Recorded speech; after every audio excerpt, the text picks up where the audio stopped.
अस्सलामु अलैकुम व रहमतुल्लाहि व बरकातुहू। हाज़रीन मजलिस, सदर जलसा, तमाम मेहमान, मेरे भाइयों और बहनों, अस्सलामु अलैकुम व रहमतुल्लाहि व बरकातुहू। तेरी तारीफ लिखे मखसूस फरिश्ता कोई, तेरी तारीफ लिखे मखसूस फरिश्ता कोई, मुख्तसर इल्म तेरे बारे में हम रखते हैं। मेरी अपनी मालूमात के लिहाज से और उम्र के हिसाब से चंद बातें आपके सामने रखने की कोशिश कर रहा हूँ। रसूल कायनात फ़क्र मौजूदात मोहम्मद सल्लल्लाहु अलैहि वसल्लम को खालिक़े अर्ज़ो समा रब्बुल आला ने नस्ल इंसानी के लिए नमूना कामिला और अस्वा हुसना बनाया है और आप सल्लल्लाहु अलैहि वसल्लम के तरीके को फितरी तरीका करार दिया है।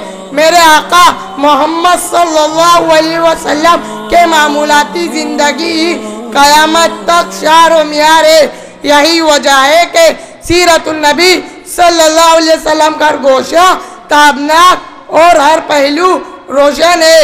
यौमे विलादत से लेकर रोज़े रहलत तक के हर लम्हा कुदरत ने लोगों से महफूज कर रखा है।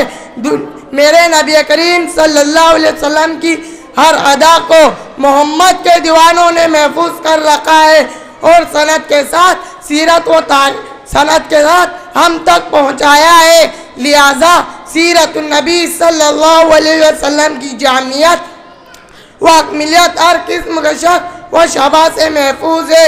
लिहाजा सीरतुन नबी सल्लल्लाहु अलैहि वसल्लम की जामियत व अकमिलियत हर किस्म के शक व शबा से महफूज है। मैं एक शेर पर अपनी तकरीर को इख्तिताम करना चाहूँगा।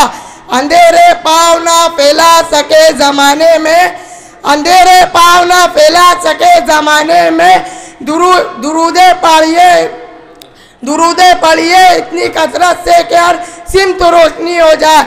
मैं मीम हाँ लिखूँ, मैं मीम हाँ लिखूँ फिर मीम लिखूँ दाल लिखूँ, मैं मीम हाँ लिखूँ फिर मीम लिखूँ दाल लिखूँ। खुदा करे कि हर अस्सलामु अलैकुम व रहमतुल्लाहि व बरकातुहू।